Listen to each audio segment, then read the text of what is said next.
상실의 아픔을 겪은 후에 우리는 어떻게 살아가야 할까요? 시간이 약이라는 말이 때로는 너무 공허하게 들릴 때가 있잖아요. 오늘 우리는 이 오래된 질문에 대해서 자신만의 언어로 아주 단단하게 답하는 한 시인의 세계를 깊이 들여다보려고 합니다. 바로 선우미의 시인입니다. 보내주신 자료들이 시인의 시 세계를 여러 각도에서 분석한 평론하고 감상문들이었는데요. 이걸 쭉 관통하는 하나의 흐름이 보이더라고요. 시인이 어떻게 슬픔의 미학을 치유의 문학으로 그리고 마침내는 기억의 윤리라는 차원으로까지 끌어올리는지 그 여정을 한번 같이 따라가 보려고 합니다. 슬픔을 외면하지 않고 끝까지 끌어안는 용기. 그리고 그 안에서 피어나는 역설적인 삶의 힘을 발견하는 시간이 될 것 같네요. 자, 그럼 선우미의 시인의 첫 번째 시세계부터 함께 걸어가 볼까요? 자료들을 보니까 선우미의 시의 출발점은 역시 상실 그 자체인 것 같아요. 그런데 흥미로운 건 초기 시에서는 슬픔을 막 폭발시키기보다는 오히려 감정에서 한 걸음 물러나 있는 듯한 인상을 주더라고요. 뭐랄까, 슬픔이라는 감정이 머물 수 있도록 조용한 방 하나를 그냥 내어주는 느낌? 네, 조용한 방이라는 표현이 아주 정확합니다. 제1권 감상문에서도 초기 시세계의 특성을 관조의 언어라고 딱 정의하고 있더군요. 관조의 언어. 네, 슬픔을 직접적으로 나는 슬프다 이렇게 말하는 대신에요. 바람이나 달, 바다, 눈 같은 그런 거대한 자연을 빌려서 그 막막한 감정을 대신 표현하는 방식이죠. 그러니까 막 감정을 설명하거나 분석하려는 게 아니라 그냥 그 상태 그대로를 멀리서 지켜보는 거군요. 왜 이런 방식을 택했을까요? 혹시 너무 큰 슬픔 앞에서는 오히려 말을 아끼게 되는 그런 심리일까요? 바로 그 지점입니다. 상실이라는 거대한 파도 앞에서 맞서 싸우겠다가 아니라 일단 파도가 지나갈 때까지 물에 떠 있겠다는 자세에 가까운 거죠. 감정을 억지로 해결하려 하지 않고 그냥 존재하도록 허락하는 거예요. 섣불리 언어를 내세우지 않는 신중함. 그래서 초기 시들은 상실을 격렬한 사건이 아니라 아주 길고 고요하게 이어지는 상태로 느끼게 만들어요. 슬픔과의 안전거리를 확보하는 첫 번째 단계라고 볼 수 있습니다. 슬픔과의 안전거리라 그렇게 거리를 두고 바라보던 시선이 계속 그 자리에만 머물지는 않더라고요. 보내주신 두 번째 자료 묶음에서는 정말 큰 변화가 느껴졌습니다. 이제는 피하는 게 아니라 아예 그리움과 함께 살기로 작정한 것 같았어요. 이건 어떤 변화로 봐야 할까요? 네, 아주 중요한 전환점입니다. 관조의 단계를 지나서 이제 공존의 단계로 들어서는 거죠. 그 변화를 아주 상징적으로 보여주는 시가 바로 그리운 것은 무뎌지지 않는다입니다. 여기서 시인은 그리움을 소금기, 풀무, 숙명 같은 아주 강렬한 단어들에 비유해요. 그 구절들 기억나요.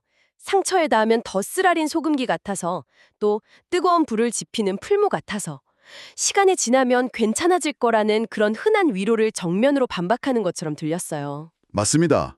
시간이 약이라는 통념에 대한 거의 선언적인 반박이죠. 소금기처럼 상처에 닿을 때마다 쓰라리고 풀무처럼 내 안에서 뜨거운 불을 계속 일으키고 결국엔 벗어날 수 없는 숙명 같은 게 그리움이다. 이렇게 말하는 거예요. 그러면서 이런 구절이 나오죠. 외로운 것은 외로운 대로, 그리운 것은 그리운 대로 두는 것이 낫다. 외로운 것은 외로운 대로, 그리운 것은 그리운 대로. 오히려 그 감정을 억지로 누르는 게 더 큰 병이 된다.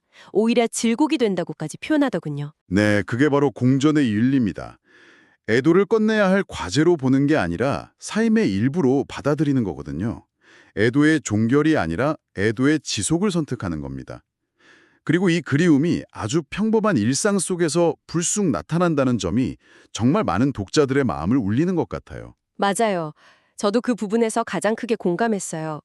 그대의 안부가 그립습니다. 라는 시를 보면 눅눅해진 이불 속 청을 햇볕에 말리다가 또 블랙커피 한 잔을 마시는 지극히 평범한 순간에 갑자기 사오치는 그리움을 이야기하잖아요.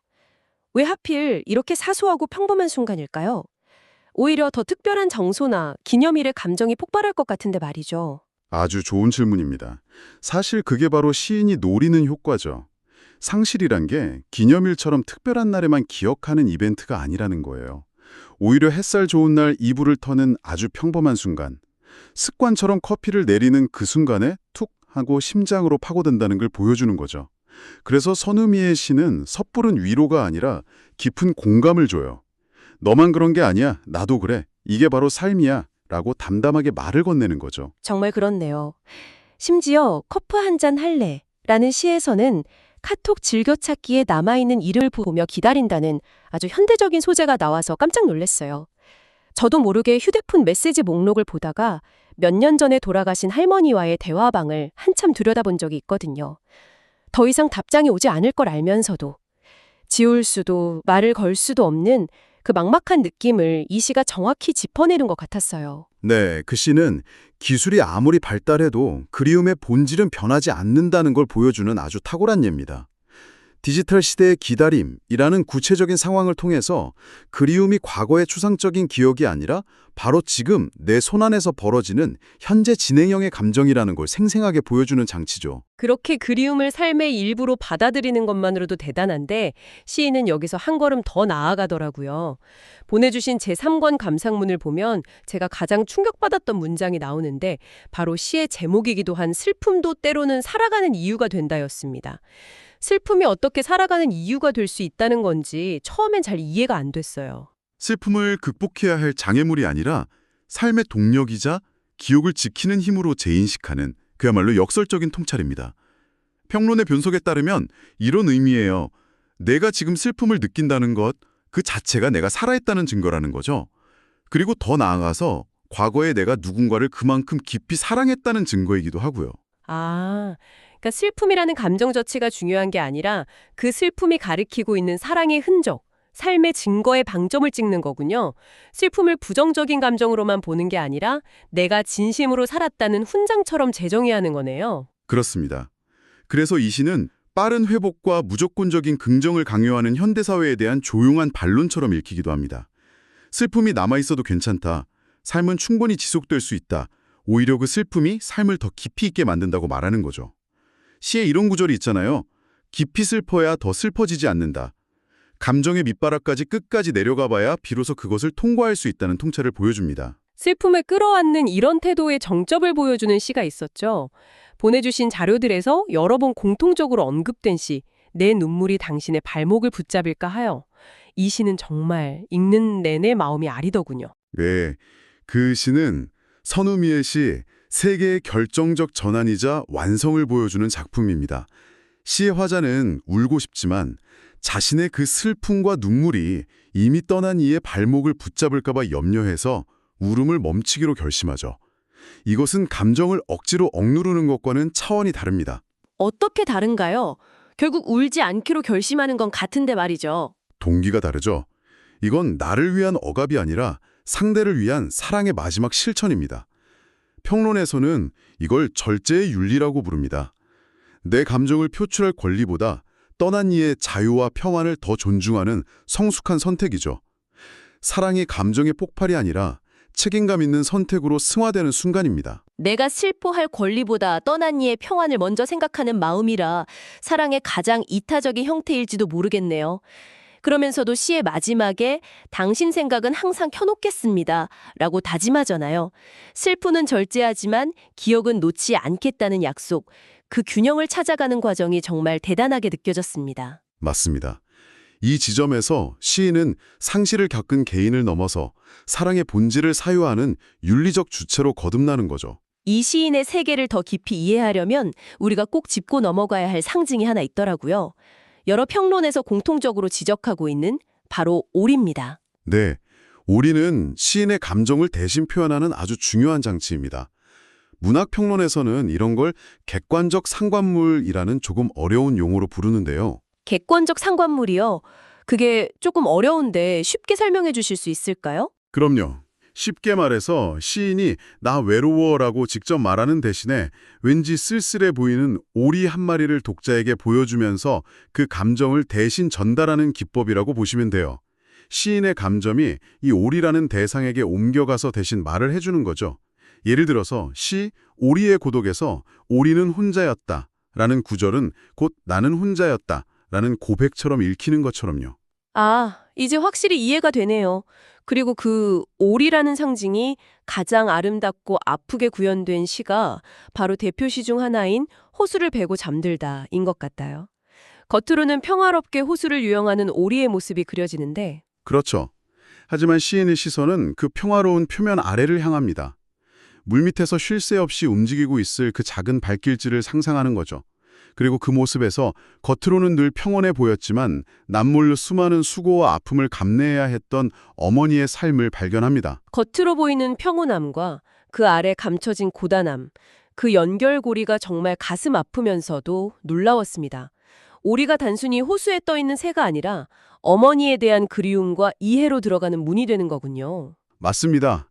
오리는 단순한 자연물이 아니라 어머니에 대한 그리움을 열어주는 중요한 매개체이자 감춰진 슬픔과 노고에 대한 깊은 이해를 담은 상징이 되는 겁니다. 이렇게 개인적인 슬픔과 어머니에 대한 그리움에서 출발한 시세계가 후기로 갈수록 더 넓은 차원으로 확장되는 모습도 보입니다.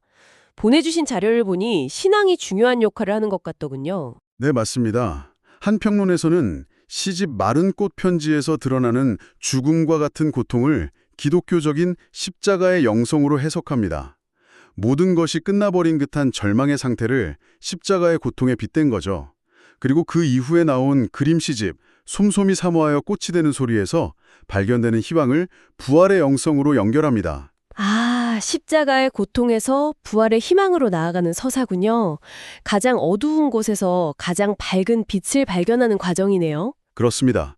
특히 인상적인 분석은 시인이 그 고통의 시간에 곁에서 함께 울어준 이들이 있었다고 고백하는 대목이에요.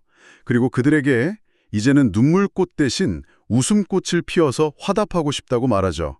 이것은 슬픔이 더 이상 개인의 차원에 머물지 않고 타인과의 관계성에서 치유와 희망으로 승화되는 과정을 보여줍니다. 개인의 애도가 공동체적인 감사와 희망으로 확장되는 아주 감동적인 지점입니다. 오늘 선우미의 시인의 세계를 함께 따라가 보니 슬픔이란 단순히 극복하고 지워야 할 감정이 아니라는 것을 다시금 깨닫게 되네요. 상실을 멀리서 바라보고, 즉 관조하고, 다음엔 곁에 두고 함께 살아가고, 즉 공존하며, 마침내 그것을 살아갈 이유이자 사랑의 증거로 삼는 윤리적인 단계까지 나아가는 길고 깊은 여정이었습니다. 시인이 한 인터뷰에서 이렇게 말했습니다. 그리움이 남아있다는 건 그만큼 진심이었다는 증거라고요. 결국 선우미의 시의 핵심은 잊지 않겠다는 약속이에요. 슬픔을 회피하지 않고 끝까지 기억하는 것이야말로 사라진 존재에 대한 최고의 예의이자 가장 책임감 있는 사랑의 방식이라는 것을 시인은 온몸으로 보여주고 있습니다. 우리 사회는 때로 너무 쉽게 잊으라고 훌훌 털고 나아가라고 말합니다. 하지만 오늘 우리가 살펴본 것처럼 잊지 않으려는 노력, 그 그리움을 기꺼이 안고 살아가려는 다짐이야말로 어쩌면 가장 깊고 진실한 사랑의 방식일지도 모릅니다. 당신에게는 끝까지 잊고 싶지 않아서 기꺼이 삶의 일부로 안고 살아가는 그런 그리움이 있나요?